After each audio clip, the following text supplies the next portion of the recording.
Good morning, everybody. Welcome to another Daily Market Report brought to you by Mike Bjork. Today is Hump Day. It's Wednesday, January 9th. Quiet day today so far. We only got the FOMC minutes to be released. That will be released at 11 a.m. Pacific Standard Time.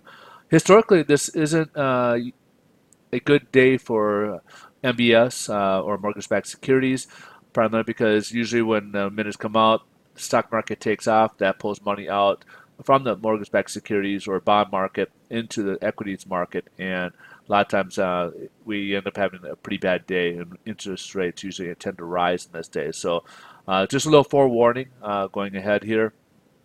What we do got on the calendar, or headline news so far is, I'm sorry, this actually is incorrect. Stock market is up. Yesterday it started off mixed and ended up all in a positive territory. And today is kind of continuing with that. And a lot of it has to do with the trade is going into, trade talks are going into a third day here. And I guess they're narrowing their differences. So there's been a progress made on the U.S. and China trade talks. So rumor has it that progress is being made, and a lot of the differences are being narrowed down. So we're getting closer and closer to a final agreement, which will be fantastic. And China has been showing some good faith by making some large acquisitions from the U.S. As well.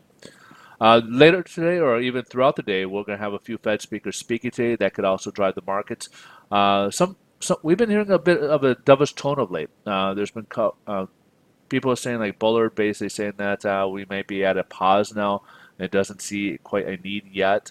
We got the tariff talk. We got a lot of different things going on that, and with the economy maybe slowing down, he doesn't maybe see a need to continue raising rates. So he thinks, and we got other people that have been going to be speaking throughout the day. So we'll wait to see what they have to say. But Bullard is a voting member, so that does his word does hold some relevance here. And we kind of heard some similar sentiment from Fed Chair Powell last week. So again, this is a little bit dovish, which is a good sign for us in the sense that obviously we want to wait for Friday. We'll get the CPI report coming out. We want to see how inflation stays in check. But if inflation comes up a little higher, you may see the Fed go ahead and continue with their rates. So these are all different things we want to keep our eyes on. But in the meantime, they sound like they're being a little bit more flexible than what we initially thought previously from the last rate hike cycle here. So let's see how this is all playing out on the bond market.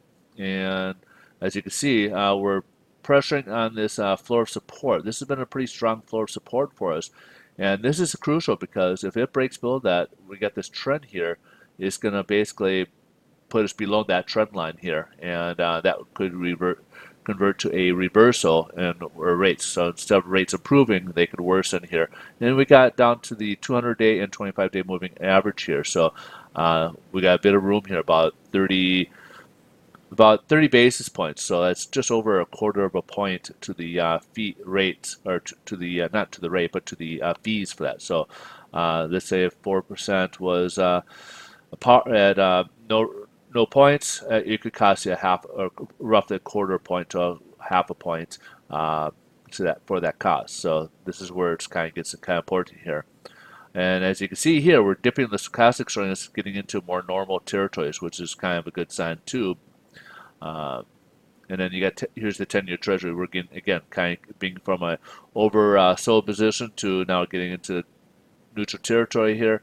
And we got a lot of room here as well. And this is up to about 2.72 today on the 2-year Treasury. So that's creating a little bit more pressure on the mortgage-backed securities as this continues to rise and money's flowing out of the bond market into the stock market.